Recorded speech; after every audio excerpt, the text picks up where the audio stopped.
Aumentar a produtividade e a eficiência do time é o desejo de todo gestor. Com o G4 Skills, o seu time aprende com mentores com track record comprovado, como Thales Gomes, chairman e cofundador do G4 Educação. Até aqui você aprendeu sobre como se tornar disciplinado, utilizar rotinas a seu favor e como construir um planejamento com objetivos e metas. Mas eu vou te falar um negócio, de nada adianta você criar agenda estruturada, definir um planejamento, se você não cumprir com o que você combinou com você mesmo. E é sobre isso que eu vou falar com você agora. Não negociar com você mesmo e executar o que você se propôs é o que fará, de fato, com que o resultado aconteça. Seja com as metas do mês da tua área ou com os quilos que você está querendo perder. A única coisa que vai mover o ponteiro é a execução e para conseguir sempre estar executando, independente das coisas que apareçam na sua agenda, é fundamental ter consistência.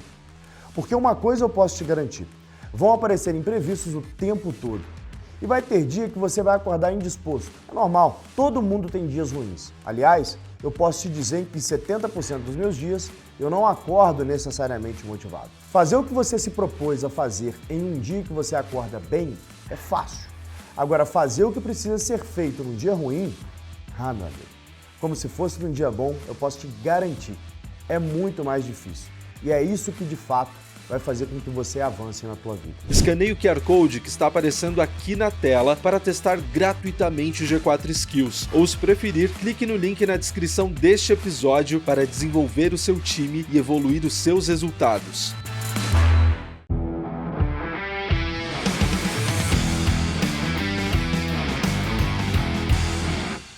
Sejam muito bem-vindos à segunda temporada do podcast Extremos, buscando nos nossos convidados as extremidades, os sentimentos e tudo que acontece na sua vida profissional e pessoal. Eu sou Alfredo Soares, cofundador do G4 Educação, sócio da Vetex, sócio da Loja Integrada, empreendedor apaixonado por vendas, e ao meu lado, ele, que vem nessa segunda temporada de casaco novo. Ele, Bruno Nardon. Fala, pessoal, um prazer estar aqui com vocês para essa segunda temporada do Extremos, o podcast do G4 Educação, a evolução da escola de negócio, meu querido. A textura do seu casaco é impressionante. Você viu? Gostosa? Isso tem uma qualidade que não vende no Brasil. Mas posso te falar, cara, olha só, usei um mêsinho, já tá tudo fazendo bolinha já. Não sei se é tão então bom tampa assim, a marca, viu? não vamos contar a marca pra depois não tomar processo. Porque não é Aramis, entendeu? Ai, olha aí o spoiler!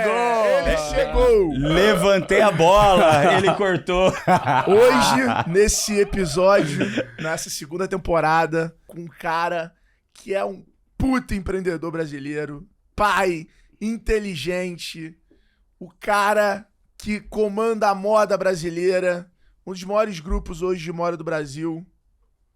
Richard, ele parece até o Tony Stark, né? Poderia ser uma parada mais... Porra, né? Richard Stark. O negócio é suíço esse nome. Holandês, cara. Olha isso, meu. Errou por alguns quilômetros. Eu sabia que tinha pitada europeia. Richard Stad. Richard Stad, ele que hoje é CEO da Aramis. Pode falar da nova ou ainda... Ainda não, é pra setembro a nova. Setembro a nova? Então, porra, ele que é CEO da Aramis e de alguma outra nova que vai vir em breve pra vocês aí. Fala, irmão. Desde 2014, né, com quase 100 lojas, ou mais de 100 lojas, vamos descobrir agora. Faturamento aí de 360 milhões ano passado. Então, um grande grupo de moda brasileira. Obrigado por estar aqui com a gente. Acho que mais do que isso, uma marca ícone aí. Do lifestyle masculino, né? Pelo Brasil. O cara tem capilaridade. Exato. Acima de tudo. Você vai pra Teresina, toma-lhe Aramis. Interior da Bahia, toma-lhe Aramis. Então, assim, o cara sabe ser a Coca-Cola da marca. Muito bom. Está em todos os lugares. Olha, com essa abertura, que maravilha estar aqui. Primeiro, prazerzaço estar com vocês. Admiro vocês. Então... Prazerzaço. A gente tá feliz do podcast chegar à segunda temporada. Exato. Para nós é uma conquista isso. Foi um mérito de vocês, senhoras e senhores, que curtiram de acordo com o que o nosso time pede, que comentaram, que passaram pros amigos, que seguem a gente no Spotify.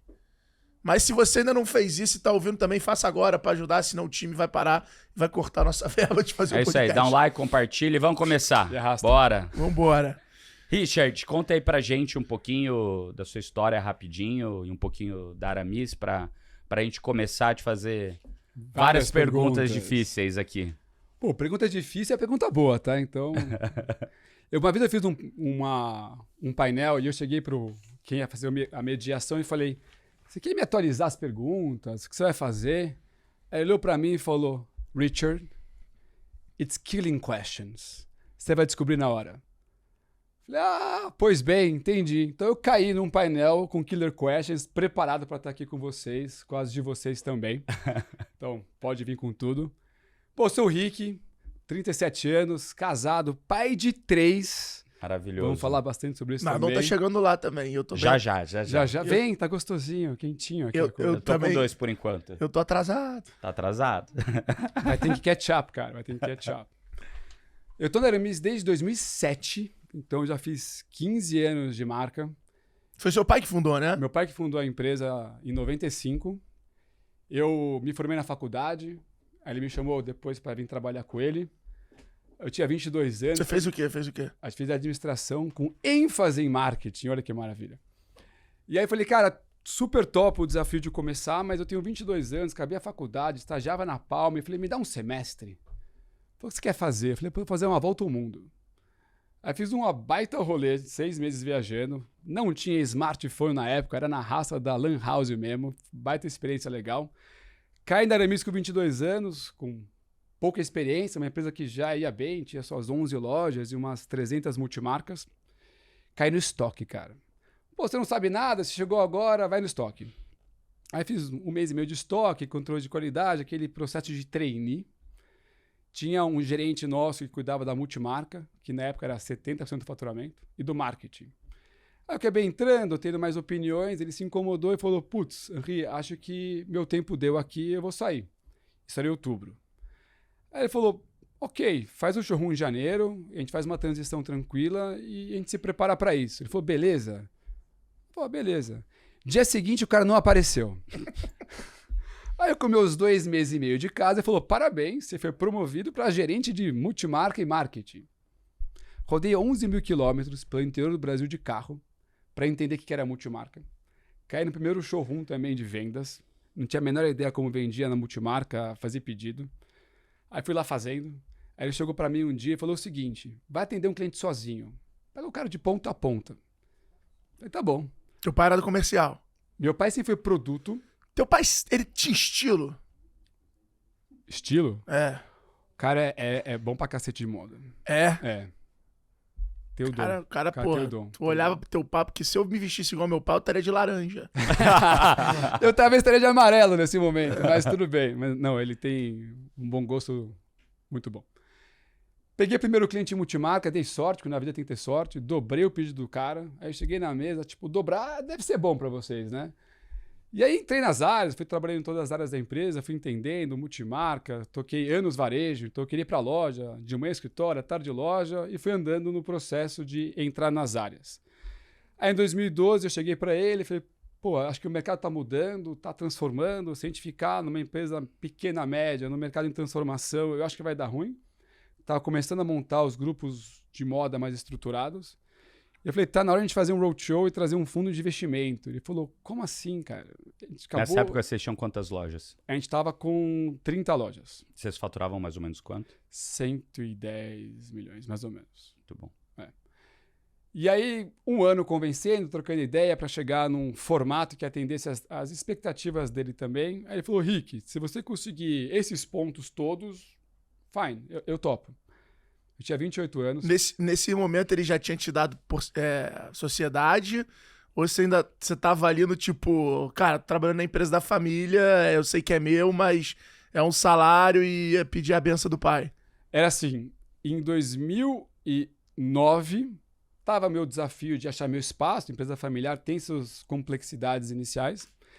Aí eu investi numa startup que eu fui conselheiro e eu montei uma startup também, com mais 2 amigos. Então eu tocava Aramis de manhã, fazia fim de semana startup e estava no conselho da outra. Aí ele falou, Rick, não vai rolar você trabalhar em startup, trabalhar aqui, você vai ter que, tipo, escolher. Falei, mas eu preciso de um espaço aqui também para poder me desenvolver e colocar minha imagem aqui também do que a gente quer construir. Aí ele falou, tá bom, eu vou te dar 20% da empresa, você vai disciplinar aqui, focar e vamos construir esse negócio juntos.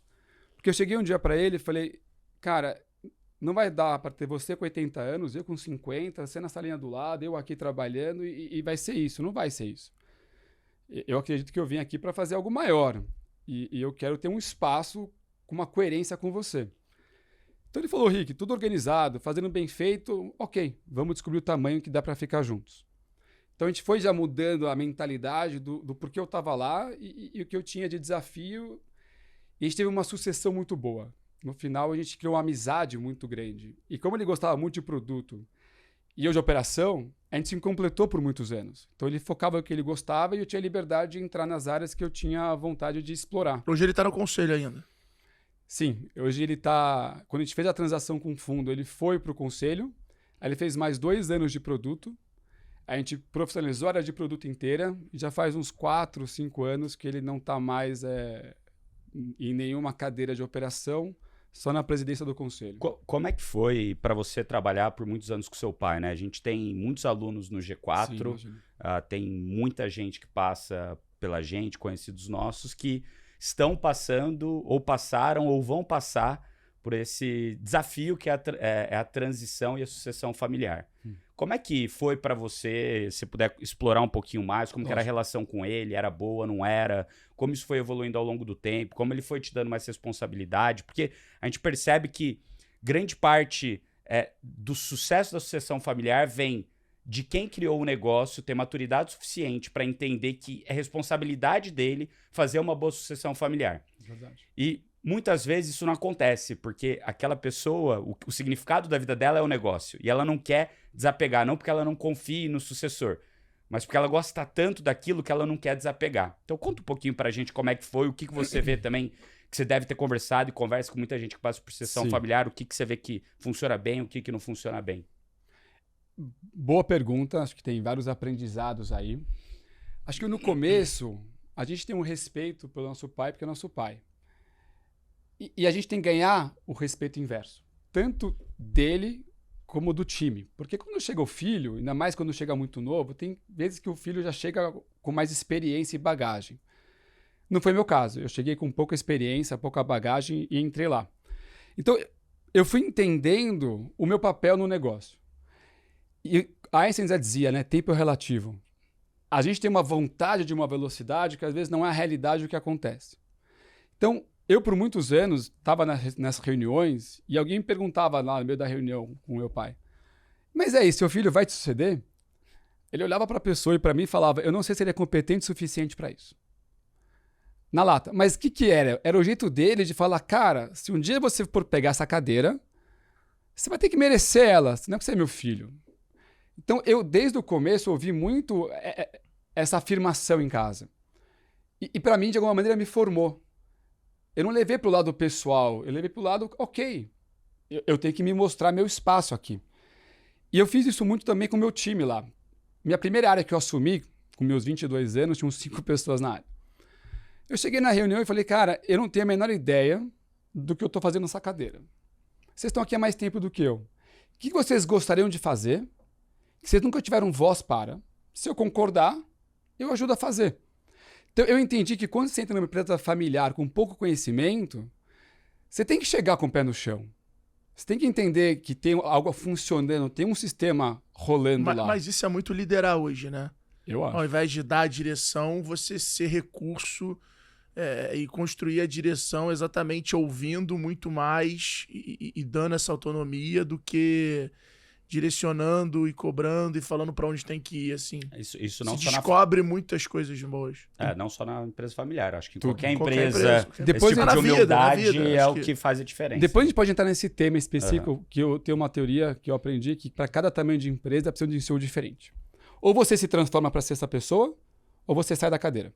Mas a gente pode entrar num segundo tema que, para mim, eu entendi isso, o meu papel Não, numa esse companhia tema aí de dá 11 quase um lojas podcast novo. para 100 Pode lojas. anotar aí. Então, eu aprendi bastante e tem coisas legais pra gente compartilhar. Outro ponto, para mim, tem que ter uma visão de alinhamento. Porque eu acredito que as pessoas elas têm dificuldade de fazer as conversas difíceis. E aí a gente vai postergando e isso vai criando uma bola de neve. A minha teoria sempre tem que ter uma conversa difícil, senta e faz. Acho que a mediação faz parte de um relacionamento. E se você não está alinhando esse campo de visão e acompanhando os checkpoints e se alinhando no percurso, de repente você está vendo a coisa acontecer assim. O fundador não quer sair de jeito maneira, o filho quer um espaço, mas não tem um espaço, mas não tem visão para onde o negócio está indo. E a gente teve esses alinhamentos e eu fui ganhando espaço conforme eu fui entregando também. Porque também a gente se dá muito bem. Acho que um dos maiores benefícios que eu tive nesses 15 anos é a amizade que eu tenho com ele. Então a gente tem um respeito e uma confiança muito especial. Mas isso se conquista com o tempo. Executando. Se você perguntar para ele hoje, a Aramis que existe hoje, ele fala, é a casca Aramis. Por dentro não é Aramis que eu montei. É uma outra empresa. E teve o choque na época de visão de geração. Mas ele também foi dando espaço para testar. E na época eu tinha um CFO, que era o braço direito dele. O que eu entendia? Toda vez que eu chegava com uma ideia na sala, tava na sala o CFO, ele e eu. Nada passava. Nada passava. Eu falei, caraca, nada passa. Aí eu falei, vou colar nesse cara. Aí eu comecei a antes sentar nele, jogar minhas ideias. Chegava na reunião, ele não me apoiava. Aí, depois da primeira dessa, eu sentei com ele e falei o seguinte, eu tô sendo brother, eu tô trazendo minhas opiniões, você pode discordar o que você quiser. Na hora, se você concordou comigo, você me defende, cara. Vamos juntos. Aí eu pilhei o cara. Aí eu entendi que era o caminho para começar a abrir minhas portas. E aí eu pilhava ele concordava, chegava na mesa, a gente discutia e eu fui destravando, de repente, as amarras. E fui mostrando que o meu olhar de governança, diferente do dele, também podia fazer sentido. E aí a gente foi ganhando essa maturidade e essa conexão, ao ponto de ele concordar com 28 anos, eu fazer um roadshow e 29 assumir uma presidência de uma companhia. Ele tinha essa visão de querer sair depois de um certo tempo para poder ter uma liberdade de agenda. Eu só antecipei um pouco esse movimento com o roadshow. Existe uma pergunta muito, muito feita para a gente.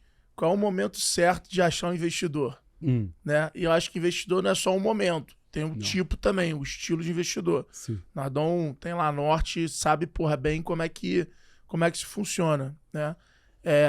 Naquele momento ali, quais foram... vocês queriam saída, queria liquidez que já estava no negócio de risco muito tempo, porque o varejo de moda é um negócio que movimenta muito, mas tem uma margem mais apertada. Era um negócio para trazer alguém para ajudar a criar governança na empresa e fazer acelerar o crescimento da empresa. Assim, quais foram os motivos que te levaram a entender que esse era o melhor caminho? Até porque você foi para fundos mais tradicionais, vamos dizer assim. 2013, acho que é um mercado totalmente diferente de 2022, o mercado de acesso, né? Quando eu resolvi fazer o roadshow lá com meus 28 anos, eu tenho uma teoria. A empresa tinha que ser maior que a gente. Quando é uma empresa familiar, e meu pai tem toda uma história de vida incrível, tô até tentando convencer ele de escrever um livro aí, tô tentando esse processo ainda, que a história dele de vida é realmente incrível. Então, eu convenço em um café. Ok, então a gente vai marcar um café com ele. O café tá convencido. Eu dei de 70 lá na Bahia? anos. Vamos pra Bahia. Quando eu cheguei para ele, eu falei, a empresa vai ter que ser maior que a gente. E eu entendo que a gente vai ter que dar um passo de governança importante. Tem empresa domiciliar e tem empresa familiar. Empresa familiar é bom. Tem DNA familiar, tem cultura, tem heritage, tem herança. Mas o olhar de gestão tinha que evoluir. E no final, um dos motivos que eu trouxe o fundo, sim, teve evento de liquidez familiar, óbvio, que é uma parte, mas tem uma parte de cash na empresa. Relevante. Porque eu entendi que o meu sonho era literalmente montar uma das maiores plataformas de varejo de moda. E eu tinha isso dentro de mim. E eu sabia que eu precisava fazer um roadshow, trazer um fundo, melhorar muito a governança, contratar muita gente boa, ter investimento para abrir muita loja. E eu não ia conseguir fazer esse movimento se eu não destravasse um pouco a estrutura familiar. Porque senão a velocidade ia ser muito menor. E como que foi a reação do teu pai quando você falou isso? Foi engraçado, porque E só uma outra pergunta em cima disso. Você tem irmão ou irmã ou você é filho único? eu tenho uma irmã que chegou a trabalhar na Aramis uns 4 anos, há 15 anos atrás, e acabou saindo. Uhum. Então eu tenho uma irmã, sim, a Nicole. E quando eu cheguei para ele com essa ideia, o Henri teve sócio a vida inteira. Então ele chegou no Brasil... O Henri é meu pai. É seu pai. Então ele chegou no Brasil Você com... chama ele de Henri no nome- trabalho ou você chama ele de pai no trabalho? Henri. O nome dele já é fashion, né? Henri. Sabe como eu chamo ele no trabalho? É. Bro. Bro. Fala, bro, beleza? Não é nem pai, eu não uso muito pai, não gosto. O Henri, quando é mais formal, e no dia a dia era bro. E aí, bro, vem aqui, vamos Mas conversar. em casa, no fim de semana, chama ele de pai ou de Henri? Pai e bro. É, legal. Então, bro é o comum acordo. É o que nosso, você- tipo, ele também me chama. Ô, bro, vem aqui rapidinho, vamos conversar. Então Legal. a intimidade, como a gente se chama. E ele teve sócio a vida inteira. E a gente comprou Aramis... Ele já teve sócio A quando vida ele inteira. veio.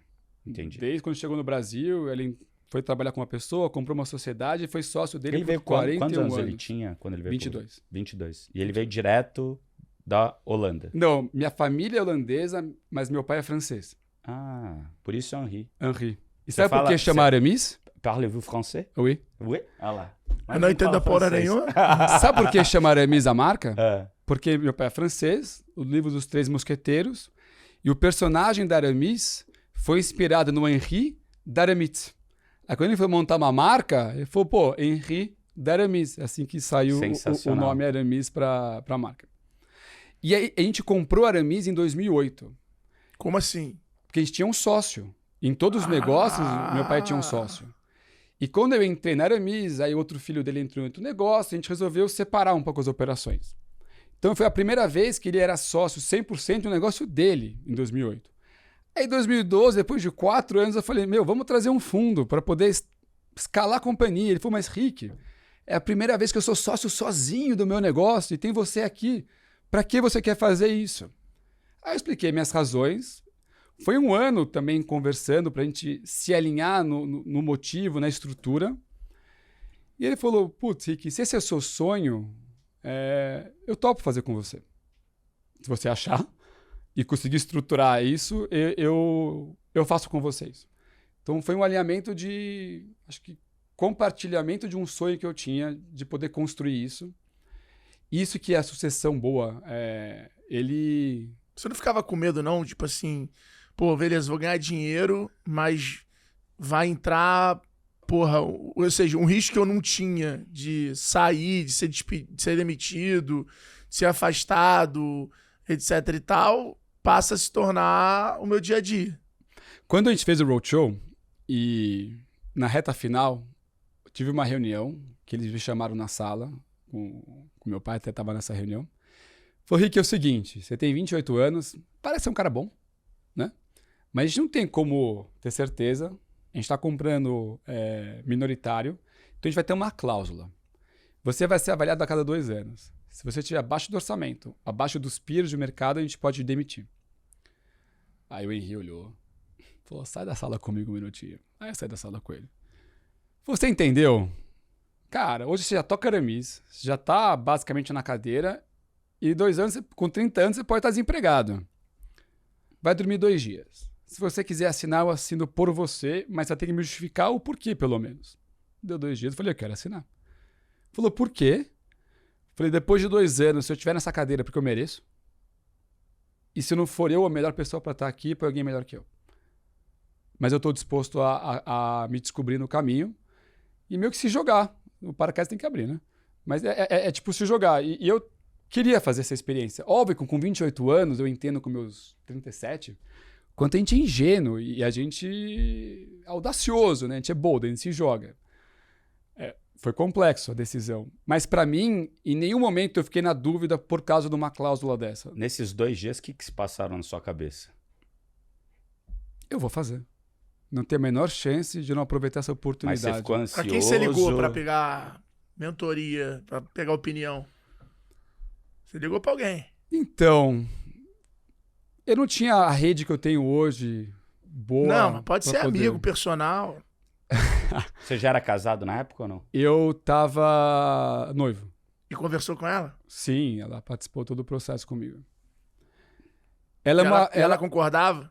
Sim, ela acredita muito em mim. Eu tenho uma mulher incrível do meu lado que Ela é gente impulsiona. boa. Ela é. Ela é tipo pra caralho. Ela impulsiona. Ela tá lá sempre ajudando a abrir consciência e coragem de fazer movimentos audaciosos. Eu lembro de ligar para um amigo meu que já tinha feito algo parecido. E eu falei, e aí, cara? Ele falou, Rick, primeiro ele falou atrás, qual é o seu plano B se não der certo essa rodada? Aí eu falei, eu não tenho plano B. Ele falou, como você não tem plano B? Eu falei, eu acredito no meu plano A. Essa ingenuidade dos 28 anos maravilhosa. Eu falei, eu tenho um bom negócio, eu tô com vontade de trabalhar, por que alguém não investiria em mim? Hoje eu entendo que não é tão simples assim. Então, eu acredito muito na força da mente. Falei, puta, eu acredito que eu vou fazer.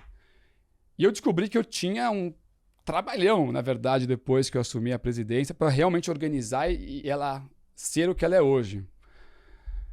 Mas na minha cabeça, eu estava tão convicto que eu queria fazer esse negócio, que não era uma cláusula dessa que ia me tirar. E olha que eu peguei 2015 e 2016, né? Foram anos bem difíceis. Brasil bem desafiador. Isso mexeu muito comigo. Depois a gente pode falar um pouco desse sentimento do começo, né? Eu brinco que é que nem você pegar a onda de Nazaré, entrar na onda com uma prancha pequena. Cara, você não quer cair da onda de Nazaré, né? Tipo, é um rola pesado. Mas também você fica balançando. E o que eu aprendi nesses 8 anos é que eu curto a onda. Esse papo tá numa onda grande, eu não consigo não fazer isso. É quem eu sou. E tem horas que a prancha cresce, tem horas que a prancha reduz, depende do ano. Mas o importante é curtir a onda. E a maturidade vem com o tempo. E eu estou falando de momentos que a gente passou nos primeiros 2 anos complexos, depois um momento mais estável, até uma pandemia que mudou todo o jogo. Mas a onda está lá. E essa energia de você estar surfando ela, essa adrenalina, como bom empreendedor, isso me move. Sensacional.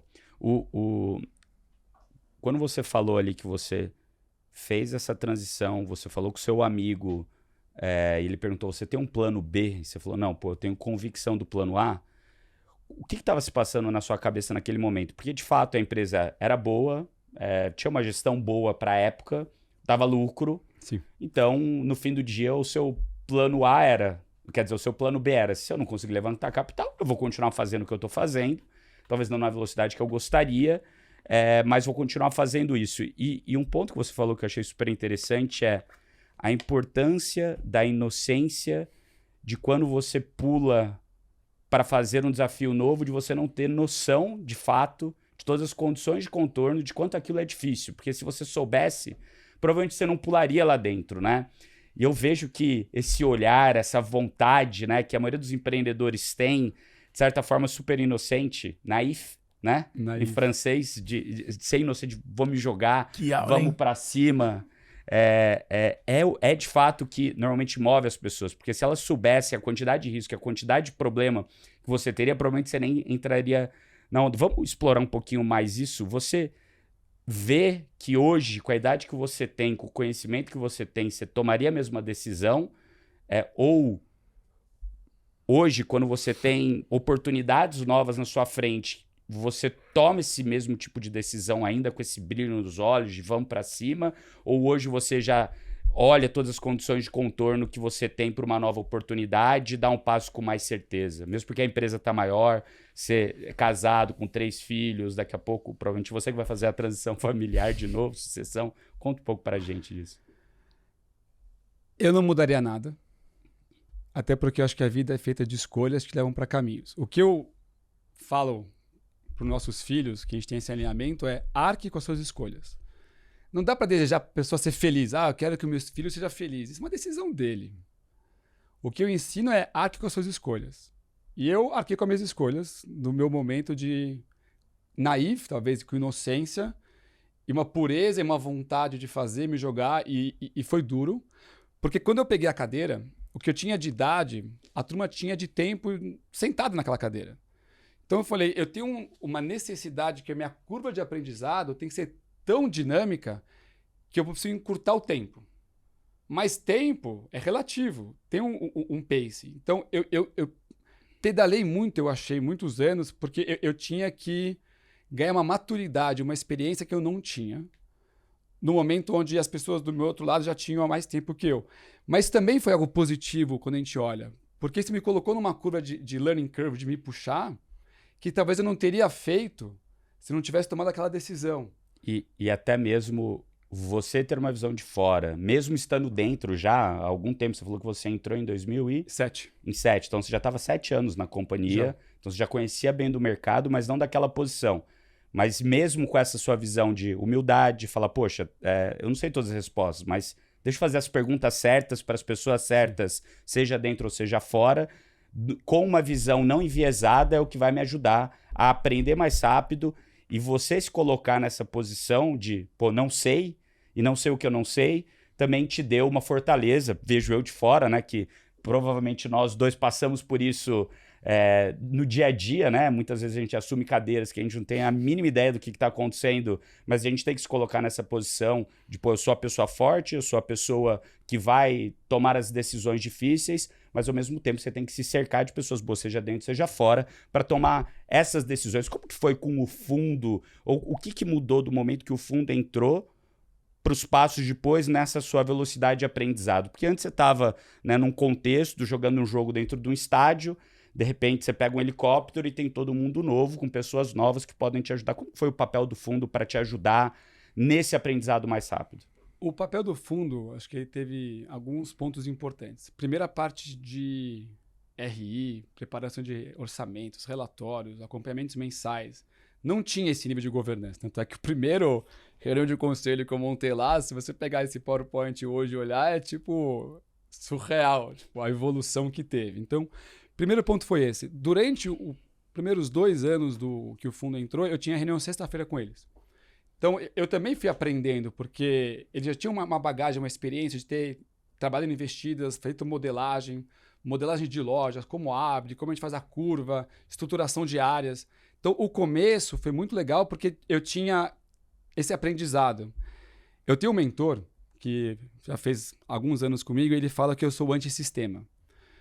Todo mundo olha pra mim e fala, pô, o cara que era bom aluno da sala de aula, que se empenha bem. Eu era o top 3 de baixo pra cima. Essa é a verdade, a vida inteira no colégio. Só que, de alguma maneira, eu entendi que isso me fez aprender diferente. Então, cada um aprende de um jeito. Eu aprendo conversando. Então, eu conversando, eu vou absorvendo muito rápido. E o que eu gosto, eu implemento muito rápido. E esse acho que é o meu segredo no final. A velocidade A execução. Se eu gostei de alguma coisa... Eu vou pôr na minha rotina. Eu sou metódico com hábito. Hoje eu cheguei nos meus 500 dias de meditação seguidas.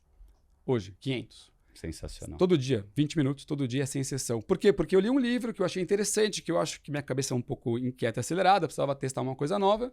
Comecei. Vou fazer 30, vou fazer 60, vou fazer 180, eu tô há 500 dias. Por quê? Porque para mim fez sentido, eu implemento. Então, essa velocidade de pegar pessoas que eu gosto de conversar, o Alfredo vem no escritório, tipo... É muita ideia. E aí eu vou pegando e vou encaixando no meu quebra-cabeça. E quando eu faço essa imagem, que faz sentido, eu executo rápido. Muito rápido. Muito rápido. Mas você demora tempo para formatar o quebra-cabeça ou não? Não. É no almoço, É. normalmente. Mas daí quando você começa a implementar, se você vê que tá indo pro caminho errado, o que você faz? Arruma na hora. Na hora. Eu entendo que tá tudo evoluindo. A empresa no último ano e meio, ela se transformou radicalmente.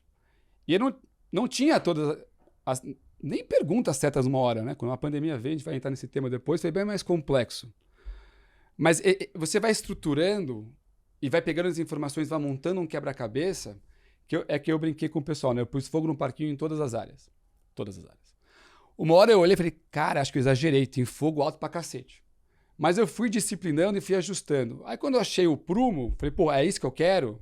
Aí execução. O que você quer dizer com fogo no parquinho? Você colocou pressão na galera. Não, eu mudei a empresa inteira em 1 ano e meio. Mudou em que sentido? Mudou pessoas, mudou processos? Falando de pandemia especificamente, dando esse pulo não, longo você tá ou não? falando agora. Eu tô falando na época lá. Quando Na você época, assumiu. foi interessante, acho que uma história da época. Tinha muito pouco turnover no escritório. E tinha meio que um orgulho nisso, de alguma maneira. Aí entrou fundo, comecei a querer crescer, estruturar. E eu olhava isso e falei, mas isso não é bom. Tem uma gente acomodada aqui. Aí eu comecei a mexer. Aí comecei a mexer algumas cadeiras e começar a trazer gente diferente. Aí criou o problema da cultura nova e da cultura velha. Confusão. Então, o novo não valorizando a história e os antigos preocupados e não tão felizes com a entrada dos novos. Tanto é que eu tive que fazer um off-site com o time um fim de semana e quem estava mais tempo conta as histórias de como foi do D1 até hoje, quem entrou, o que motivou a entrar. E eu fui entendendo que toda empresa é um sistema complexo. E o sistema complexo se autorregula. Eu, nos meus 15 anos, devo ter quebrado uns 4 sistemas dentro da Aramis para o que ele é atual. E toda quebra de sistema ela é complexa, porque envolve um choque cultural. E eu tive o primeiro quando eu fiz esse movimento. E aí eu tive um trabalho de falar, não é sobre o velho ou sobre o novo, é sobre uma evolução. Não tem marca velha. Não existe marca velha. Existe marca que não é atual. Perfeito. E isso que as pessoas têm que entender. A Aramis tem 26 anos. Ela nunca teve tão moderna na história dela. Nunca teve tão moderna. Por quê? Porque ela não pode envelhecer com a gente. Ela tem que se manter atemporal e antenada. Mas para fazer isso, é uma orquestração de dentro da companhia inteira de mudar a mentalidade. Então, eu fui quebrando esses sistemas, fui aprendendo no caminho. E Richard, uma coisa que eu falo muito sobre isso, só que eu dou um exemplo diferente, é que quando você começa a empresa é como se você estivesse jogando na 4ª divisão do futebol brasileiro. E na 4ª divisão do futebol brasileiro, o que você tem? Você tem a receita que você consegue ter na 4ª divisão. Portanto, você tem os jogadores que você consegue ter na 4ª divisão. E provavelmente você está dentro de campo jogando, marcando gol e sendo finalizador. Só que daí você começa a ganhar jogo. Daí, cara, o negócio começa a ficar sério. E você com o time, uma parte do time quer ir para a 3ª divisão. Só que tem uma parte do time da 4ª que não quer, só quer jogar no fim de semana, não quer treinar, quer beber cerveja depois do jogo. E daí o que acaba acontecendo é que você passa para a 3ª divisão, mas as pessoas não acompanham. Sim. E você precisa começar a mudar. E eu acredito que essas mudanças de sistema que você falou são exatamente essas mudanças de visão que você faz, que você muda o patamar, você tem mais receita entrando, portanto, você precisa de jogadores melhores jogando. Quer dizer que aqueles antigos não conseguem jogar? Não, conseguem. Conseguem sim. Mas eles precisam pagar o preço da nova divisão. Eles precisam pagar o preço de querer evoluir. E isso é muito importante, que às vezes as pessoas, e principalmente a turma que está ouvindo a gente aqui, não se liga e fica nisso que você falou. Opa, não ter turnover é bom, só que daí a pessoa se acomoda. E você está querendo jogar a 1ª divisão e o time está na 4ª, não está se preparando, não está malhando, não está fazendo aquilo que precisa ser feito e abrindo mão de coisas que você precisa abrir para estar na 1ª divisão. Agora, não é todo mundo que quer e tudo bem. E tá tudo bem. E tá tudo bem, porque essa pessoa pode encontrar outro time de 4ª divisão, que ele vai performar super bem e que quer continuar na 4ª divisão e que ele vai ser feliz, a empresa nova vai ser feliz e você como empresa vai ser feliz e muito grato por tudo aquilo que aquela pessoa, aquele time contribuiu até aquele momento. Então, eu acho que essas mudanças de sistema que você fala, quando eu uso esse mesmo, né, esse mesmo história, esse mesmo paralelo, falo muito dessa mudança de divisão que você tem. E quando você joga na 1ª divisão, não dá para você jogar no meio do campo. Você tem que ser o técnico. E vou Isso falar... muda totalmente o teu mindset, o teu jeito de jogo. E você entender que você não tem que estar mais no operacional, no tático, mas sim no estratégico. Então, cara, bem legal essa história. E são decisões difíceis. Porque muitas dessas pessoas estão há 5, 10, 15, 20 anos na empresa. Então não é uma decisão fácil. Mas eu criei algo na minha cabeça. Eu não negligencio decisões que eu sei que eu tenho que tomar. Porque se eu estou fazendo isso, estou jogando contra o que eu acredito. Mas não quer dizer que é fácil você ter essa disciplina. E quando você está na posição que você está hoje, tomar essa decisão é muito solitário. Sim. Como que é o seu processo de pensamento de tomar essas decisões difíceis? Porque toda semana ou todo mês vai ter uma decisão difícil e a cada 3 anos vai ter uma decisão mais difícil ainda. Como que é esse seu processo de tomada de decisão? Porque eu percebo que você é muito bom em colocar na execução, tirar o negócio do papel, vamos andar, alinhar o time inteiro, vamos para esse caminho. Mas, cara, as grandes decisões, como que é o teu processo de pensamento para isso? Eu tenho uma frase do VP da Patagônia, de RH, que ele fala: It's not about culture fit, it's about culture add. Eu vi. Cara, logo de marca eu vejo em qualquer lugar. E não é sobre você encaixar as pessoas que vão encaixar na nossa cultura atual. É sobre você trazer pessoas que vão impulsionar a cultura que você quer construir. Então, a mentalidade de contratação não é, eu vou pegar porque encaixa com uma luva na minha operação de hoje. Se você faz isso, sua empresa vai parar de inovar. Porque a inquietude vai vir de você estar sempre se provocando a colocar pessoas na companhia que vão puxar isso. Pensa que uma cultura pode começar de cima para baixo, mas na real ela é multidimensional. Ela é vivida pelas pessoas. E eu me vejo hoje como um cara que traz a visão do que a gente está construindo e eu facilito a jornada do meu time. Quando você entra com esse papel e você entende que só no back-office tem hoje 200 pessoas, essa galera está vivendo a cultura. Ela está vivendo a inquietude, ela está vivendo o movimento. Se alguém está lá numa peça, nessa comunidade, que eu falo que não é família, né? Família você não escolhe. Eu acho que é uma comunidade de alta performance. Se você tem alguém que não está performando no ritmo, o pace da companhia reduz. Perfeito. E isso não pode acontecer. O que eu aprendi nesses últimos anos é ter um pace que a gente está construindo. O meu papel é que a gente continue evoluindo esse pace, mas que a gente ganhe maturidade cada vez mais para poder doer menos, manter a cadência, igual a corrida. Mas se a gente tirar esse pace nosso para acomodar algumas pessoas que de alguma maneira não estão mais acompanhando o ritmo, está negligenciando o futuro do negócio. E 6 meses, se você perder 6 meses hoje, cara, é muito tempo. É muito tempo, é. Um mês é 8% do ano.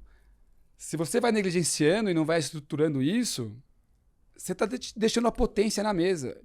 Basicamente é você correr para onde a bola vai estar e não para onde ela está hoje. Então é você contratar. Você tem que olhar para frente. Exato, você contratar porque a sua empresa vai precisar, não porque ela precisa hoje. Não. No futebol é assim, né? Sensacional. No futebol, no esporte é assim. No futebol, o gênio, o goleador lá, o atleta, é aquele que exatamente se posiciona para o cara jogar a bola e para ele pegar a bola em movimento. Se ele pega a bola parada e domina, o cara já chega para marcar. Então quando você pega Ronaldo, Neymar, Mbappé, todos os caras que jogam no Ronaldo, eles não pedem bola no pé. Eles pedem bola na frente, porque eles têm o ritmo deles, que eles sabem que eles vão chegar. E quando ele chegar, ele pode finalizar, ele pode tocar, ele pode dominar, e aí ele vai. Então isso faz com que ele seja muito mais marcável. E eu acho que é isso que a gente está falando aqui. Se você quer ter um negócio onde teu concorrente não vai conseguir te marcar, você vai ser inquieto, você vai estar toda hora em movimento, cara, você tem que estar se posicionando para pedir a bola e não para a bola vir pro teu pé. Você tem que apontar para onde você quer ir e não pedir a bola no pé. E eu acredito muito que uma das essências da companhia é a inquietude. E não tem cultura certa e cultura errada. Então eu defini que a cultura da Aramis na minha cabeça. E eu contrato as pessoas que têm que curtir essa beleza no caos. Tem que gostar de... Eu falo que hoje a Aramis é um MBA. Esse ano a gente vai terminar com umas 110 lojas, umas 1.000 e poucas multimarcas e uns 470 milhões de faturamento. Então a gente cresceu bastante aí na pandemia, então foi um crescimento bem, bem alto. Então, quando você tem essa estrutura e a gente sabe o que a gente está construindo, se você não tem clareza na cultura que você tem e quais são esses valores, e as pessoas não se encaixam nisso, você vai perder potência. Então, não é todo mundo que se encaixa na Aramis. E tá tudo bem para mim também. Mas o meu papel é garantir que quem está entrando, de alguma maneira, vê valor nisso. Eu faço onboarding com todo mundo que entra no escritório. Da copeiro, quem for trabalhar, menor aprendiz, a um gerente que eu não entrevistei. E eu faço 20 minutos individual. Pô, mas você é maluco, entra 20, 30 pessoas no mês, você faz individual? Faço. Porque eu olho no olho. Eu falo, me conta como foi a sua experiência da primeira vez que você conversou para estar aqui comigo hoje. O que te moveu a estar aqui? Deixa eu te contar a minha história do porquê eu estou aqui hoje em dia. Aí eu vejo a conexão no olhar, porque no final o olho fala muito mais do que a pessoa falando comigo. E eu estou sendo fiel à minha visão de cultura que a gente está construindo, porque quando você vai para um lugar com tantas lojas, Brasil todo, estruturas cada vez mais robustas, é muito fácil a empresa virar, tipo, corporativa demais no tamanho que a gente está ficando. Então eu falo, a Aramis é um MBA. Quem entrar para trabalhar comigo, o que eu prometo não vai fazer só o combinado. Então não é uma empresa mais pequena, que não tem os recursos para poder contratar gente boa, pôr ferramenta, fazer os movimentos. E eu acho que eu não sou grande o suficiente que, de alguma maneira, ficou mais burocrático. Então eu brinco que eu estou no meu sweet spot, de quase meio bi, que, cara, ter decisão, a gente concorda, a gente vai falar e faz. E essa velocidade que tem o lado desafiador, que não é todo mundo que aguenta, mas também tem a É o vantagem. ingrediente pra fazer um bi. Hã? É o ingrediente pra fazer um bi. É? Se vai ser o que vai levar lá agora, não é ideia, porque a ideia já tem uma porrada. Porrada de ideia. Agora é velocidade. E manter esse ritmo. E como você mantém um ritmo de uma estrutura do tamanho da nossa para garantir? Porque todo mundo fala, eu sou concorrente A, B, C, a gente tem vários concorrentes, todo mundo tem. Mas fala, pessoal, a maior concorrência que a gente tem é a nossa capacidade de executar nosso plano. Porque isso a gente controla. Quantos clientes Aramis tem hoje que já compraram roupa lá, sabe? O que eu tenho hoje de clientes ativos que compraram nos últimos 12 meses no varejo, Nas suas lojas. lojas próprias, franquias e outlets, são 390 mil clientes ativos na base hoje. E crescendo. Eu estou fazendo um pace de quase 50% de tickets a mais por mês depois do rebranding. Mês passado, a gente fez same-store sales de 97%. E esse mês a gente está fazendo 70%. Explica pra galera o que é same-store sales. Explica. Por favor. Vendas das lojas comparáveis Venda da mesma loja comparada. no com- último ano. Vendas Último das ano. mesmas lojas. Um ano contra ano. Ano contra ano. Ano contra ano. Então você cresceu Year over year. 97%. A gente naquela deve mesma dobrar a loja. empresa, a gente deve de 19 para 22, a gente praticamente vai dobrar a companhia, sendo que 2020 não Não conta. conta. Então, se pegar, a gente vai dobrar a empresa em 2, 3 anos. Ou seja, você vendeu R$100 no ano passado, esse ano você está vendendo 197. No mês no mesmo- passado, no mês e aí todo desse mês mês, a gente do está mês- na curva de same-store sales nossa, que é as vendas comparáveis. Então, o que eu entendi?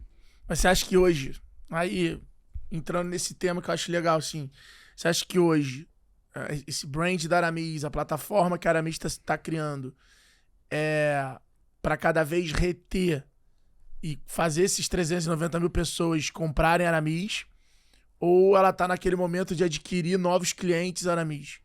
Que eu vejo hoje uma galera nova usando Aramis. Aramis sempre foi uma marca de pessoas mais velhas ali.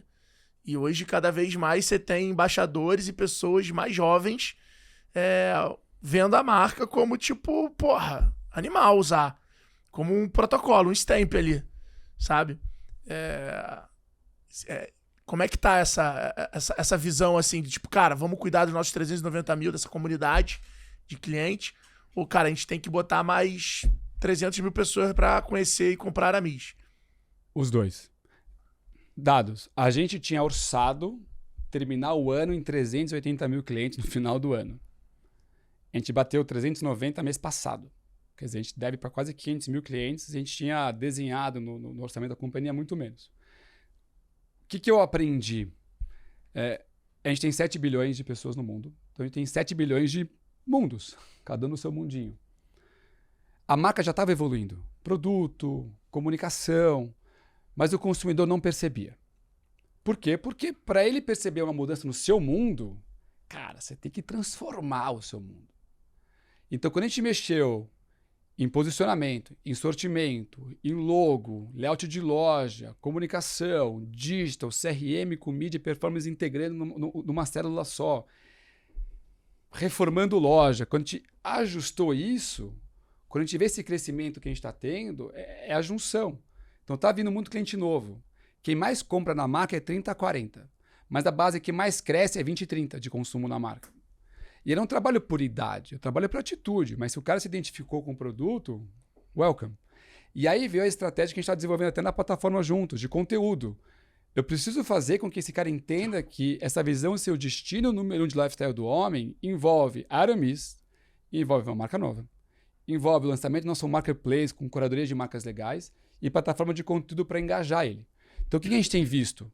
Nosso LTV crescer, porque a frequência do consumidor está aumentando, o cliente on e off, que está hoje comprando os 2 canais, ele tem um LTV 3 vezes maior, então ele está ganhando mais tração nisso. Meu time de vendas aprendeu a digitalizar a mente e a experiência para poder conectar com o consumidor além do físico, e o físico voltou com tudo no fluxo no shopping. Aí quando você junta esses fatores, reposicionamento de marca, com N pontos de contato nisso, o consumidor olhando para a loja e falando, opa, não é que a Aramis mudou mesmo? E está diferente? Vai na loja consumir. Aí tem todo o trabalho de CRM integrado. Tem a parte de mídia de performance. A gente analisou toda a parte de mídia de performance também, porque isso é tipo o piloto nosso para garantir. Core de negócio hoje. É core hoje. Então a gente trouxe para dentro de casa. Fizemos toda uma estratégia de CRM. Estamos desenhando nosso loyalty. Quer dizer, não tem uma bala de prata. É isso. Você quer fazer algo realmente escalável e transformar seu negócio? Não dá para fazer pouquinha coisa de cada vez e achar que o consumidor vai perceber. Talvez ele vai demorar 2, 3, 5 anos. Ou you gotta be bold, fazer um negócio mais audacioso. Eu falo que eu não recomendo fazer muitas dessas numa empresa só, porque tem seu risco de execução e sua complexidade. Mas eu já me vi muito fazendo coisas por oportunidade e eu me vi em 2020 tendo que fazer decisões por necessidade. E é um outro play na cabeça. E quando eu vivi essa história por necessidade de transformar, e cada um lida com um jeito, eu fiquei tão puto com tudo que aconteceu que o meu jeito de lidar com a situação foi fazer muita coisa. Foi meu jeito de lidar com tudo que aconteceu. E para as pessoas, né, não é fácil. Vamos transformar a empresa. Cara, vai doer pra cacete. Tem gente que não vai aguentar o tranco. Você vai ter que contratar uma excursão de pessoas para poder dar robustez. Você vai testar coisas novas, não sabe se vai dar certo. Quando você mexe numa marca, como a gente mexeu, você tem uma chance de acerto e erro.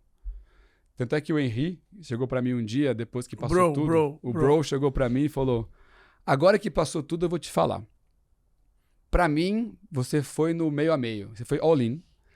Ou você acertava, ou você errava geral, e para mim tava em meio a meio. Aí eu olhei para ele e falei: eu vou ser sincero para você. Eu tava 80-20.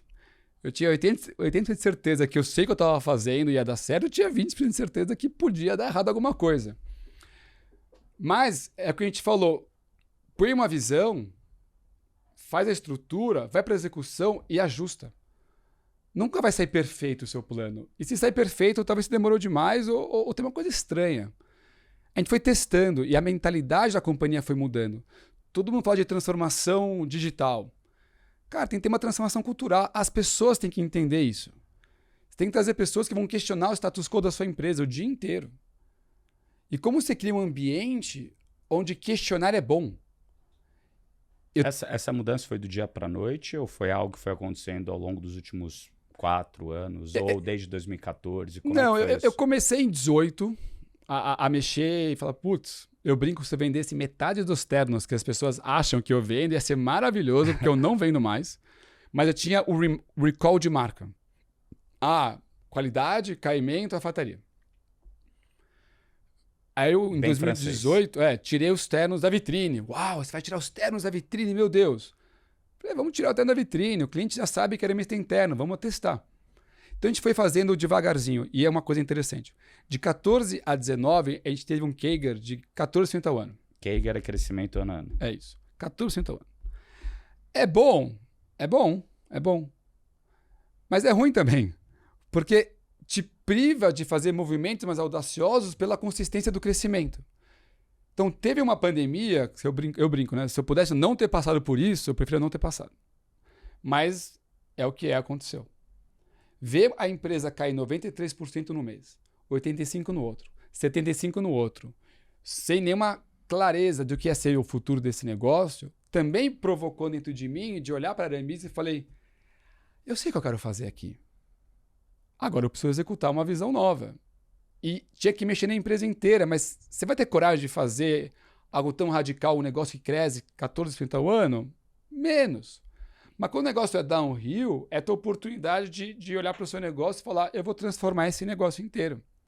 Para ter feito de 21 contra 19, mesmo com lockdown de 2 meses, a gente cresceu 25% da receita. Esse ano vai passar de 30%. Sobre 25% do ano passado. Então, quer dizer, precisou de um movimento surreal que aconteceu também para a gente olhar para dentro. E quais foram as grandes mudanças que vocês fizeram durante... Acho que assim, né? O podcast ele chama Extremos. Sim. E a gente já não fez a pergunta extrema para ele. Vai para a pergunta extrema. E que eu acredito que tem um pouco a ver com isso, né? A gente foi criando aqui... Eu achei que tu ia até deixar ela de fora da temporada. Não, pô, não. Tá aqui. Não, pergunta. Qual foi o pior dia da sua vida? E acho que talvez tenha uma resposta no lado profissional. No lado pessoal, a gente pode falar depois, mas qual foi o pior dia da sua vida no lado profissional? Não, o pior dia, não importa o lado. Olha, quando eu vi o primeiro mês esse negócio cair 93%, e eu não tinha clareza do que eu tinha que fazer, eu também reparei que a gente estava indo muito bem, mas tinha falhas operacionais, que de alguma maneira elas não apareciam pela performance dos canais. Exemplo, um digital mais robusto. E eu me senti muito mal quando eu vi os peers que eu me considero líderes de mercado tendo uma curva diferente do que eu estava tendo. Isso mexeu muito comigo. A gente montou um grupo de WhatsApp lá, chamava Surviving Covid-19, com 4, 5 caras, para mim, um dos melhores do mercado de moda. E aí que foi um puta aprendizado. A gente fazia os calls, e eu ia ouvindo, e eu ia construindo esse mapa na minha cabeça, e eu fui entendendo... Pode falar quem tava lá? Posso. O Rony e o Jaime da reserva, que são queridos. O Fred Jaime da foi nosso Trek. aluno. Hã? Jaime foi nosso aluno. Ah, eu gosto dele. Ele é muito O querido. cabelo branco. Ele O é pai ele do é- Veras, amigo meu. Estudou comigo na França, o filho dele. Do Jaime? Acho que sim. Não, o Jaime é novo. Não, então deve Não, ter esse sido deve outro. ser o Zé. O Zé. O Zé. Isso. Então, Grande Zé, um abraço. o Jaime também um abraço, o Rony, gosto deles. Tava o Fred da Trek, o Roberto do Soma, o Benny da Shoulder, o Bento da Soul, que também é muito amigo. E foi legal, porque por um tempo esse grupo foi ativo, depois ele foi desativando com os movimentos de mercado. E aí eu fui mapeando tudo que estava acontecendo. E eu olhei para a Aramis e falei, porra, eu tô atrás. E como que foi essa sensação pra você? Como que foi nos dias que tava lá, além de todo o rebuliço que tava acontecendo, como que foi? Foi uma merda. Mas como que você, assim, você falou com alguém sobre isso? Falei, óbvio, com minha mulher em casa, falei, mas eu me senti muito puto. Eu me senti mal. Aí eu olhei pra mim no espelho, eu falei, você tem 6 meses. 6 meses pra virar essa empresa, olhar pra ela, entender que você fez tudo que tinha que fazer pra estar jogando o jogo da Champions. Isso mexeu comigo de um jeito que nada até então tinha mexido. Foi uma explosão na minha mente, assim. Foi onde veio todo esse movimento de transformação que a marca fez. E eu me dei 6 meses. Eu lembro de estar derretendo esse negócio. Eu cheguei pro meu CFO, que é meu braço direito na operação, e falei para ele, a gente tem 6 meses. O 4º trimestre de 20, a gente vai entregar positivo essa empresa. Não é uma discussão. Agora a gente vai debruçar e fazer como. E sabe o que é engraçado? Quando eu entrei nessa zona, eu fiquei pensando, o que eu vou me dar de presente, né? Quando eu fizer essa virada. E o que eu descobri que eu tinha que me dar de presente no final, que é importante, era ser mais leve comigo. Porque como eu peguei a cadeira muito cedo, eu sempre fui muito duro comigo. Muito duro. E você trata as pessoas no final como você se trata. Tem muito disso. E eu falei, eu vou fazer essa virada, e meu presente, que eu vou mostrar o que a gente tem de poder de construção, e eu vou ser mais leve comigo no caminho. E quanto mais leve eu sou comigo, mais leve eu sou com o meu time. E a gente está numa curva de crescimento surreal, no maior momento de leveza pessoal e no dia a dia da operação. O Alfredo vai no escritório, às vezes, ele vê tipo, o clima do lugar. É um clima gostoso. Diferente. Ele é diferente.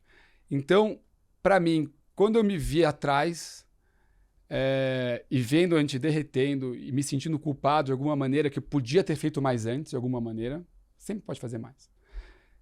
Foi um dos dias bem difíceis para mim. Mas... E como foi a reação nas próximas semanas? Vocês fizeram um comitê de guerra para... A galera queria me matar. E vocês trabalharam, tipo, muito mais, fim de semana? Como é que foram ali os primeiros 2, 3 meses? Toda vez que eu voltava desses bate-papos, os caras já ficavam preocupados. O cara vai chegar causando aqui, meu Deus do céu. Para mim, foi nos 2 meses e eu entendi como fazer área digital, eu entendi que tecnologia eu tinha que desenvolver, eu fui entendendo o mapeamento e eu fui anticíclico. Todo mundo segurando, eu saí contratando. Eu aumentei meu quadro de escritório em 40% na pandemia. Você não demitiu gente?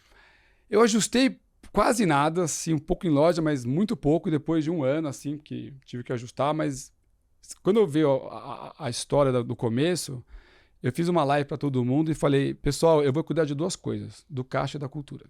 Tudo que eu tomar de decisão a partir de agora é pensando nisso. Então eu peguei meus funcionários de loja e eu fiz MP do bem. Eu tirei dezembro e eu paguei a média salarial para todo mundo em casa. Fornecedor, eu falei, cara, não Não quero desconto. Me dá um pouco de prazo, cancela que você pode, se não puder, eu vou aceitar. E franqueado não me paga. Quando você reabrir a loja, você me dá um percentual da sua receita e a gente vai ajustar. Então, eu tive um papel de acomodar meu ecossistema, porque no final eu sou o epicentro desse negócio. Então, eu tive esse desafio inicial. E aí eu olhei para o escritório e eu entendi os movimentos que eu tinha que fazer. Só que quando você vai lá, pega uma agência, Future Brands, que é a minha agência que eu trabalho, um abraço para o Everton, que eu gosto muito dele.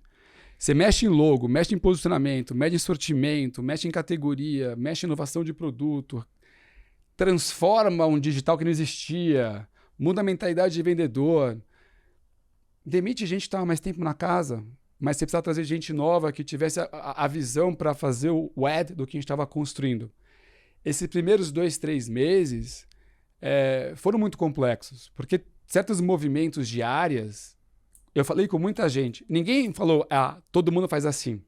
Um estava internalizando, outro estava separando, outro levava conteúdo para um lado, outro levava performance para o outro, tecnologia, N questionamentos. Então, o meu papel foi conversando com pessoas, criando o meu modelo e tomando minhas decisões difíceis. Eu vou dar um dia, que foi difícil. Eu tive que desligar um CFO de 25 anos de casa. Basicamente, ele foi o primeiro funcionário com o Henri lá atrás, só que não dava mais. A empresa precisava de uma área financeira muito mais robusta do que eu tinha. E eu tomei a decisão, já tinha dentro de casa alguém para tocar, e eu lembro que o domingo, pré-segunda, para eu falar com ele, foi um dia de uma jornada assim, muito diferente. Ir e vir, e pensar e refletir, são 25 anos, você vai mexer na área financeira, na mesma pandemia, dando prejuízo, e se der errado esse movimento, não era um movimento óbvio, mas eu lembro de passar por toda essa jornada na minha cabeça, tomar um banho, olhar no espelho no domingo às 10 da noite e falar, você está preparado. 9 da manhã a gente vai resolver isso. Então você tem que, de alguma maneira, nos dias difíceis, se permitir essa jornada interna. Se questionar, ir e vir, mas no final você tem que sair com uma visão clara do que você está fazendo. Podia dar errado. Mas para mim tinha tudo para dar certo. E são movimentos que às vezes a lógica vai te falar, talvez não é o melhor momento de você fazer isso. Ao mesmo tempo, na minha lógica daquele momento, era o momento certo. Por mais que eu tinha uma curva de risco maior de execução do processo. Mas tinha uma oportunidade também. Então, são esses dias que mexem com a gente. Não é uma coisa óbvia você tomar algumas decisões dessas. Mas quando você negligencia muito tempo uma decisão que você vai tomar, só vai piorar. Não vai melhorar com o tempo. Muitas vezes, no fim do dia, você tem que criar o problema para conseguir solucionar ele. Muitas vezes você não cria. Você deixa ele continuar. Você tem que enxergar o problema. Você tem que olhar para dentro e, com aquele olhar de fora, olhar e falar, cara, o que eu preciso fazer aqui? E se você entender que o seu papel como empreendedor é facilitar e tomar essas decisões e estruturar, certas horas a lógica pode não ser a perfeita para quem está olhando, mas para você, se faz sentido, você tem que fazer, empreender um pouco isso. Eu lembro que estava numa reunião eu tenho um time de estatísticos lá. Aí eu estou na reunião com um cara e ele me fala, olha, a curva de vendas, assim, assado, é essa. Aí eu olhei para a curva e falei, mas eu não gosto dessa curva. Pô, mas é os dados estatísticos. Eu falei, sabe a diferença entre eu e você? Você é estatístico, eu sou empreendedor. Eu vou olhar esses dados aqui, eu vou me questionar o que eu vou aprontar aqui dentro para mudar essa realidade. Mudar o input do modelo. Porque se não está dado, tá? A estatística não está errada, está dada, vai acontecer isso. Mas se você não tem clareza de olhar para isso e entender, ok, se nada eu fizer, para cá eu vou. Para cá que eu estou indo, é bom? Não. O que você vai fazer de diferente? Porque se você não fizer as perguntas difíceis agora, você vai ter que fazer em momentos muito piores.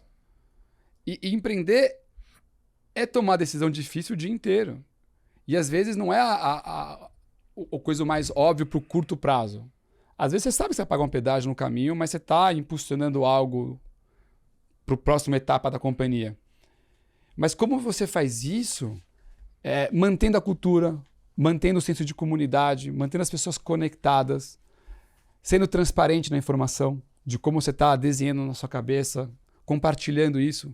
Eu lembro de estar nas minhas lives falando a realidade. Está tanto de prejuízo, está tanto de same-store sales, assim que está acontecendo.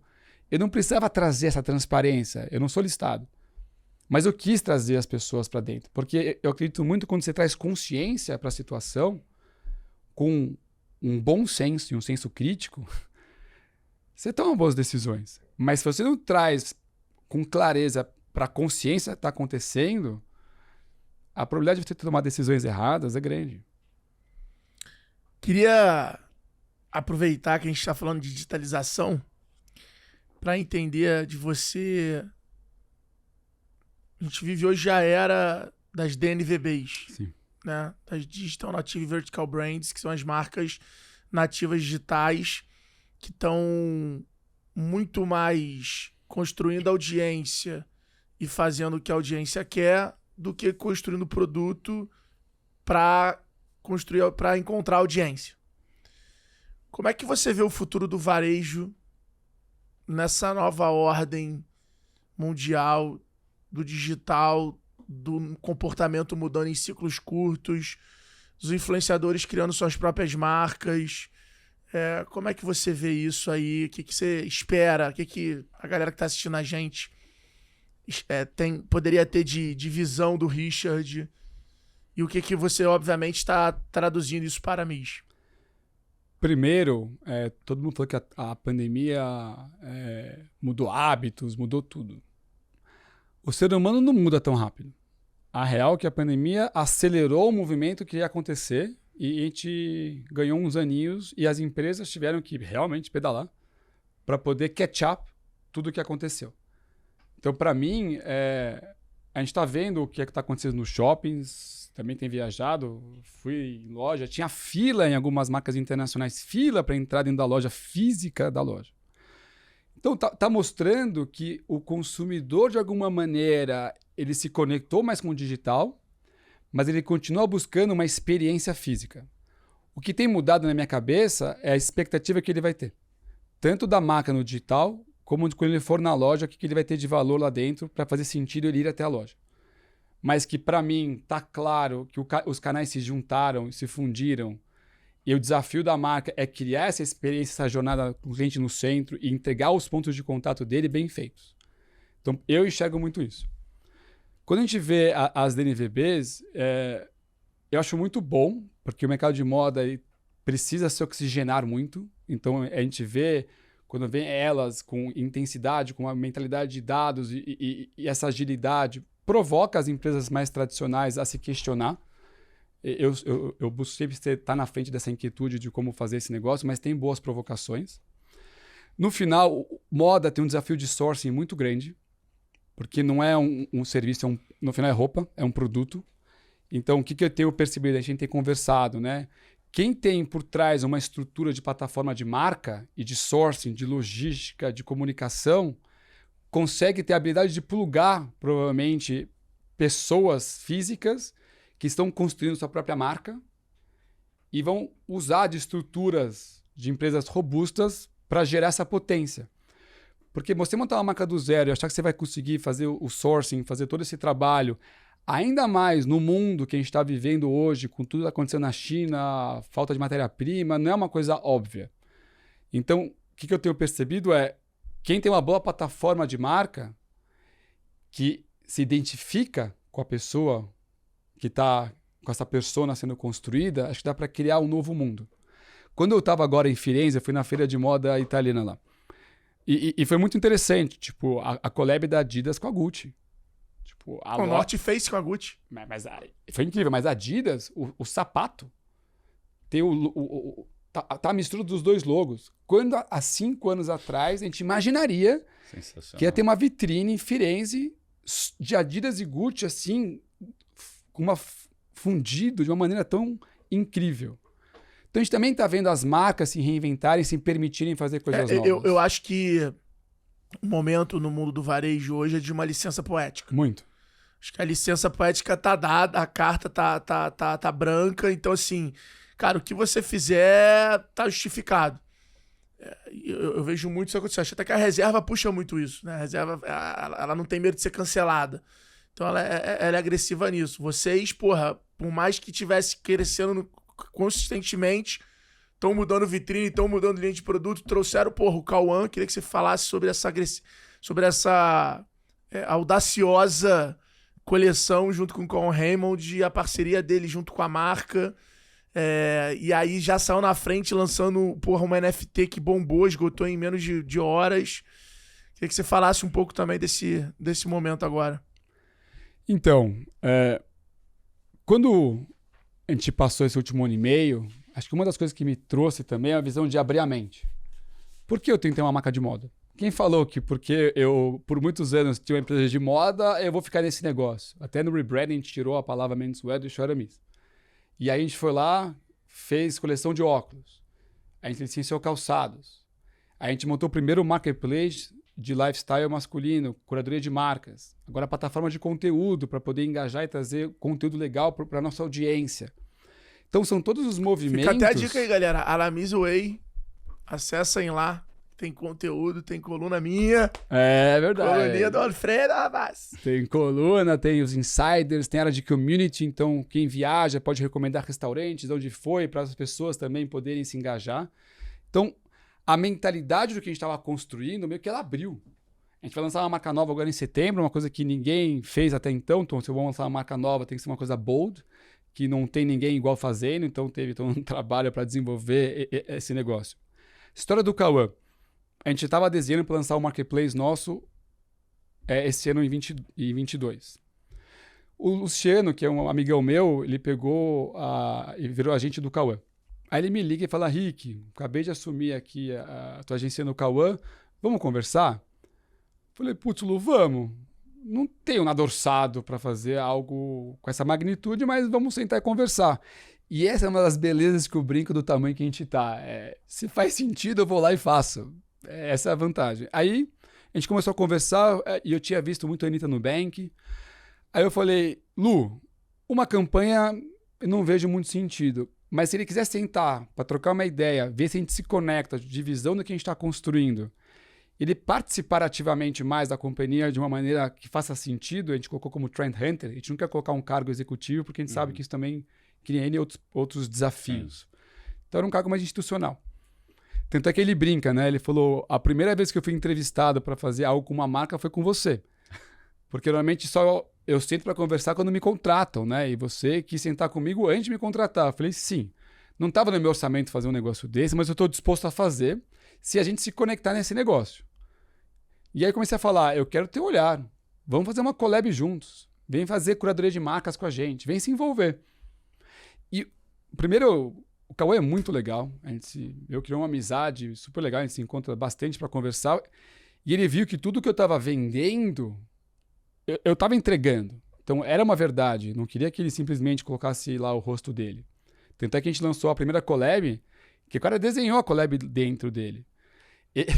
Eu estava na pré-estreia do filme dele, aí assistindo o filme, acabou, ele me encontra e fala, cara, tive uma ideia. Falei, qual a sua ideia? Vamos fazer uma coleção de onça.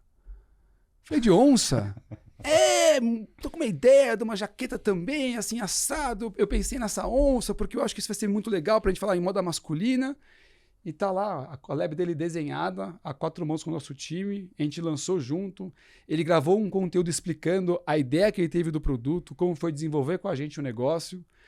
Já vamos fazer outras agora para esse ano que vem. Roupa com história, né? E tem uma narrativa por trás, como a gente construiu, por que ele quis fazer a onça, está tudo explicado na história. Então, para mim, fazer uma campanha qualquer é muito dinheiro hoje em dia. Acho que tem maneiras de você se conectar com o consumidor diferente. Eu ia te falar isso, você acha que Hoje eu vejo isso, estando lá dentro, junto com você. Queria até que você respondesse sobre isso, tipo, qual que você acha que é o papel de um advisor? Qual a importância de ter mentores? Sei que você faz parte de grupos de mentoria, né? Igual o G4. Já deu mentoria no G4 do Digital Commerce. Já. O que você acha sobre ter alguém grande versus ter um grupo de pessoas pequenas? Eu sei que a gente está construindo os dois lá para exatamente criar toda a plataforma, mas com a tua bagagem, para quem está começando, você começaria por onde? Um dos presentes que eu dei para a companhia na pandemia foi um conselho consultivo. Então, a gente montou um conselho consultivo de 4 pessoas muito queridas, que tem o desafio de pôr inquietude lá e provocar a turma toda. Então, quando eu montei meu conselho consultivo, eu peguei as 4 horas, peguei 1h30 para o meu CFO e eu e eles trocar ideia de visões estratégicas mais longas, e eu fiz questão de pôr o meu time para apresentar os projetos que a gente estava construindo, para pegar a opinião deles e envolver o minha time de liderança, até para ver o que é um C-level, um VP de companhias grandes, o olhar que eles têm para todo mundo subir a régua. E como eu faço parte do IPO e eu tenho o privilégio de ter uma rede muito boa de gente incrível do meu lado, eu sei a importância que tem ter alguém que você admira, que vai te fazer as boas provocações e vai te evoluir. Então, eu gosto da ideia de ter um mentor talvez mais exclusivo para você, alguém maior que você tenha essa troca. E eu acho legal montar um time de pessoas para poder ter olhares diferentes sobre a mesma situação, para poder aumentar o campo de visão da tomada de decisão dos projetos que a gente está tocado na companhia. Então, tem um equilíbrio. Mas pegar uma pessoa muito, muito sênior só para você pode ser uma coisa muito boa. Por exemplo, eu coloquei você muito comigo e com a Ju. Então, é um privilégio, no final. A Ju fala que ela sai das reuniões com você, com a mente explodindo. É um privilégio. Então, quando a gente consegue dar acesso a pessoas que a gente admira, para a gente ter esse contato é muito bom. Se a gente consegue descer para o time, é melhor ainda, porque eles também se desenvolvem no caminho. E eu acho que a grande diferença, né, é que, e é o que o Nardon fala muito e faz também muito bem, que é desenvolver a pergunta. Ir lapidando a pergunta e não chegar que nem a consultoria ou que nem alguém cagando regra, falando, porra, faz isso aqui, porra, tive essa ideia foda. É construir a ideia, muitas vezes inception, a pessoa fala, cara, e se? Porra, olha pra isso, vê o que tu... Você sabe ali, você quer contribuir, mas na verdade naquele momento você tem que falar, cara, olha pro Rock in Rio, porra, vai ter muito cliente nosso do Brasil todo no Rio durante aquela semana. O que será que daria pra explorar isso? Você sabe que você quer falar isso, mas no final você não fala, você só fala assim, cara, será? Porque é isso, é o pertencimento da pessoa. Acho que eu que trabalho muito com ideia, ao lado da criatividade, o pertencimento da ideia muda o jogo. O quanto você faz parte da construção daquela ideia, da idealização daquela ideia, muda o teu engajamento e muda o jogo. Concordo. E às vezes você tem que ser papel, às vezes você tá lá jogando ideia pra galera pegar, às vezes você tem que ser mais pragmático, explicar um pouco melhor. Eu acho que tem um equilíbrio do momento, do projeto e do time. E acho que o nosso papel é saber a hora de, vem pra cá, vai pra cá, confia.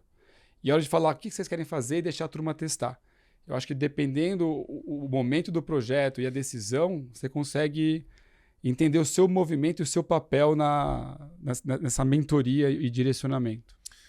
Estamos chegando no final desse primeiro episódio incrível. Maravilhoso. Richard Stad. É um bom. nome muito sofisticado, um nome moda, fashion. Um podcast fashion que quem tá ouvindo a gente aí vai ter nos comentários um cupom pra você comprar no site da Aramin, na descrição. Então fiquem ligados aí que o Richard com certeza vai dar de presente aí pra você, nossos ouvintes, que compartilhar esse podcast maravilhoso. Jogamos ele aqui na posição difícil, Muito né? bom, eu adoro isso. Cara, a gente tem algumas perguntas de bate-bola assim no final, antes de entrar na pergunta do milhão. Qual o dia mais feliz da tua vida? O dia mais feliz? Nascimento dos filhos, é difícil ganhar isso. E quem foi a pessoa que você ligou primeiro? Pessoa que eu liguei primeiro? Ninguém. Meus pais estavam lá, todo mundo na época que dava pra estar todo mundo junto, eu não liguei pra ninguém primeiro. Eu curti bem aquele momento. Assim. Qual o sentimento desse momento? A palavra que define o sentimento desse momento? Conexão. Eu gosto muito de energia. E cada filho que nasce lá, faz lá o pezinho, e eu faço uma energia assim de conexão, de falar, seu teu pai tá aqui, essa é a minha energia pra gente se conectar. Então, meus 3 filhos que nasceram, eu tive esse momento de eu e ele, pegar no colo, colocar no peito, sentir pele com pele. Acho que tem coisas que difícil de descrever, é uma experiência, uma sensação muito especial. Boa. Se você essa é boa, né? Tu gosta dessa perguntinha? Manda. Se você tivesse a chance de ter um superpoder para acabar com um problema no mundo, qual seria esse problema? Engraçado que eu vi um vídeo do Elon Musk e ele pergunta se você pudesse ter um superpoder, qual seria? Ele fala sorte. É verdade. Porque quem tem sorte, no final, consegue qualquer coisa. Então, eu gostei muito dessa resposta. Então, se eu pudesse ter um superpoder, ia ser sorte para onde eu colocasse minha mão tivesse um impacto positivo. E qual o problema do mundo você acabaria? Eu tô com vocês. Educação. O mundo muda quando as pessoas abrem a mente e têm mais conhecimento. A gente está vivendo uma era de muita informação e pouco senso crítico de absorver elas.